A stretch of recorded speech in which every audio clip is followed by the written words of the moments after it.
إلهنا ومولانا ندعوك كما أمرتنا فاستجب لنا كما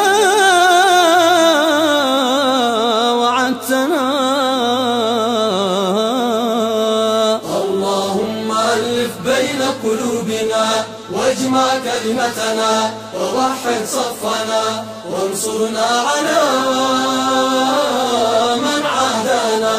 اللهم أعنا ولا تعن علينا وانصرنا ولا تنصر علينا واهدنا ويسر الهدى إلينا. اللهم من تكبروا وتجبروا علينا نجعلك اللهم في نحورهم ونعوذ بك من شرورهم. حسبنا الله ونعم الوكيل. وصل اللهم وسلم على سيدنا محمد وعلى آله وصحبه الطيبين الطاهرين.